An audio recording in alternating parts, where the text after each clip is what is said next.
Okay, let's unpack this. Today, we are diving deep into a piece of internet architecture that, for many, feels like a relic and artifact of the early 2000s web feeds. We're talking about RSS, really simple syndication, and its more rigorous counterpart, Atom. And it's funny you call it a relic because while, yeah, most consumers have moved on to social media for professional developers, for ops teams, this legacy tech is anything but obsolete. Right. It's, absolutely critical for asynchronous, machine-readable information. That's the mission today, really. To get past that image of the old blog reader and see the API style underneath, why is it still such a serious tool in, like, cybersecurity or cloud operations? Well, at its core, it's about the architecture. Hmm. Most APIs we talk about are pull-based, and web feeds are, a classic example of that. It's all about asynchronous data discovery. Okay, so when we say pull-based, how does that fundamentally change the game for a developer compared to something like a webhook? It completely flips the responsibility. With a webhook, the server's shouting, hey, something happened. With a web feed, the client, the reader, has to periodically ask, anything new? So the client does all the work. All of it. The server just hands over the XML file. It's up to the client to figure out what's changed, what's new. It's efficient, but only when the client decides to check. That client-side responsibility seems like it would have huge implications, both good and bad. We'll get to that. But first, we have to talk standards.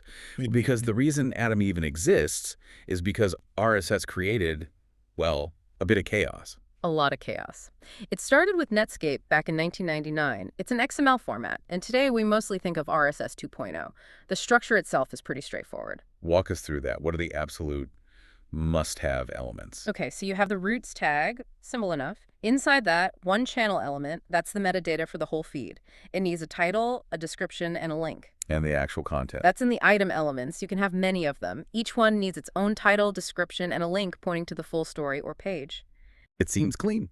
Revolutionary for its time, for sure. So where did it all go wrong? Why the fragmentation? It was a standards nightmare. There is no central control, so it fractured. You had versions 0.90, 0.91, 1.0, 2.0. They were all slightly different. So I'm building a feed reader. I have to account for all those little differences. Exactly. It made validation a mess and compatibility a headache. Which I assume created the perfect opening for a better, more organized standard.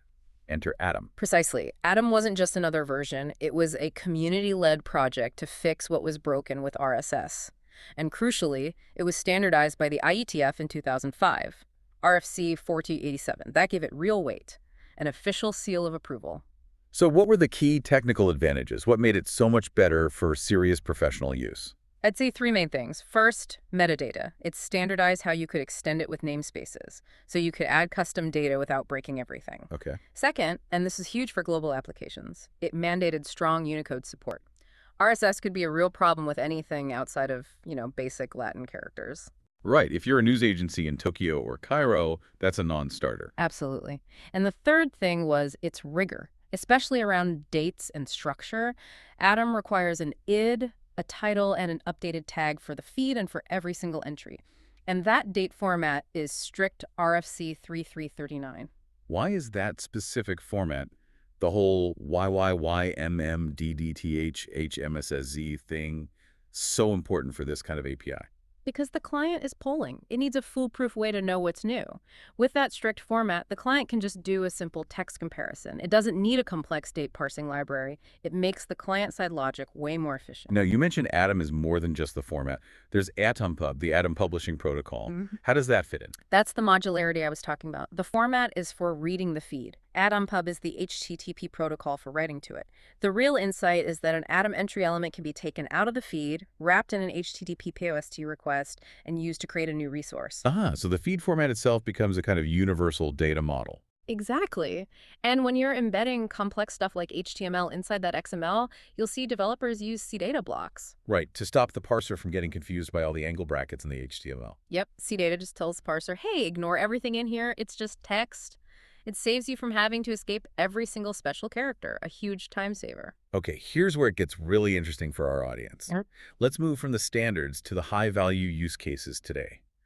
Who is using this seriously, and why is this pull model better for them? Think mission-critical infrastructure.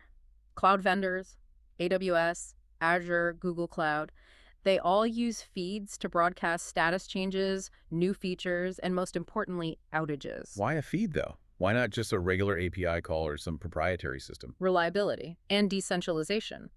If the main API is overloaded or down, which is exactly when you need to know about an outage, a simple, lightweight feed endpoint often stays up. Ops teams can point their monitoring tools right at that feed and get updates without having to scrape a heavy status page. We see the same thing in cybersecurity. We do. CISA, the Cybersecurity and Infrastructure Security Agency, uses RSS to announce new threats. If you're building automated security tools, you can just plug into that standardized feed. You're not tied to some custom API that might change tomorrow. Let's make this concrete with that weather forecast service example. Mm-hmm. We need to broadcast updates for cities using a UUID for each one. So a developer needs two endpoints here, right? Two, precisely. First, you have forecast feed. That's the Atom feed itself, the discovery mechanism. Then you have forecaststeward.cityuit. That's the actual web page with the detailed forecast. The feed points you to the content. And in a modern framework like Django, how does it handle generating that feed? It abstracts away a lot of the pain. You'd have a class, say City Atom feed view, that inherits from a base feed class, and you just tell it feed type Atom1 feed.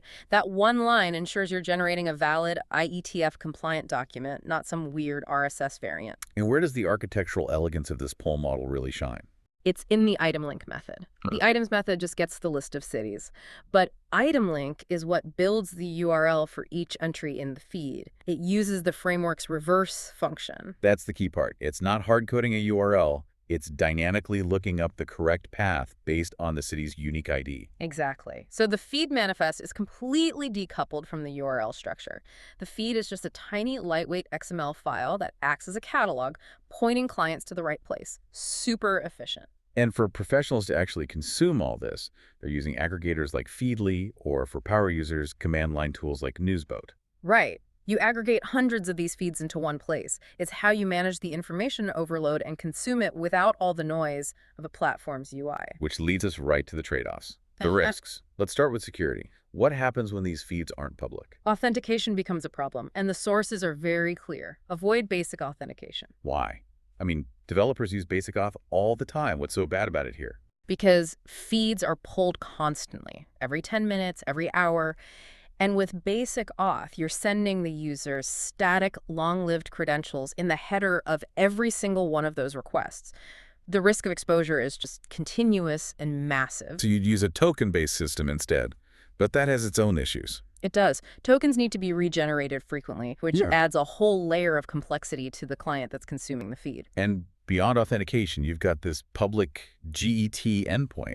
It's just sitting there ripe for a denial of service attack. Oh, absolutely. Mitigation has to be multi-layered. Yeah. At the network layer, layer 3, you've got your firewalls doing geo-blocking, limiting packets per second, the basics. But the smarter stuff happens at the application layer, right? Layer 7. Correct. That's where you implement quotas, 10 requests per minute from one IP, and you start throttling. And of course, good architecture, load balancing to spread the traffic so no one server gets hammered into oblivion. There's also a more specific threat, RSS feed injection. How does that work? It exploits the trust a feed reader has. An attacker injects malicious code, like a cross-site scripting payload, directly into the XML content. When the client renders that content, the code executes. And the problem is that these feed readers aren't like web browsers. They don't have the same sophisticated security sandboxing. Exactly. They're built to parse and display a standard format. They trust the content, so the burden is on the provider to sanitize everything, and on the user to keep their software updated and be careful about what they click. Okay, let's pivot from the technical risks to the business disadvantages. The things that explain why platforms hate this model. First up, the lack of a contract. This one is a silent killer for any system built on feeds. If the provider just stops updating the feed, the client has no idea. There's no notification, the updates just stop coming. Is the feed dead, or is there just no new content? You don't know. And then there's the big one. The reason platforms really dislike feeds. Low user engagement. That's the heart of it. Their entire business model is built on keeping you on their site, showing you ads, collecting your data. A web feed lets you get the value without spending time on their platform. It puts the user's efficiency first, not the platform's metrics. Which makes tracking those metrics a huge pain. Primitive, really. You're back to parsing server logs to count HTTP calls, or you have to stick clunky query parameters on every link, like .sourceblog. Or even worse, you use those redirect links that just add latency for the sole purpose of tracking a click. All of them are just Workarounds, they're inefficient, unreliable, and it's a big reason why feeds remain a niche tool for people who value privacy and efficiency over being part of a platform's ecosystem. So what does this all mean? Web feeds aren't dead. They're specialized. They're a series tool for syndication, for timely updates, and for aggregation. And, maybe most importantly, they offer a huge privacy advantage over centralized platforms. And here's the final thought to leave you with. The whole reason the IETF created the standardized Atom format was because of the mess RSS became. It highlights how vital, robust, open specifications are. So the question is, if web feeds had been standardized that well from the very beginning, would today's giant social platforms have ever gained such total dominance over how we get our information? That's a great question for any developer to consider. When is it better to embrace a niche, standardized legacy protocol over a proprietary API that could just disappear tomorrow? A choice that can define the resilience of your entire system.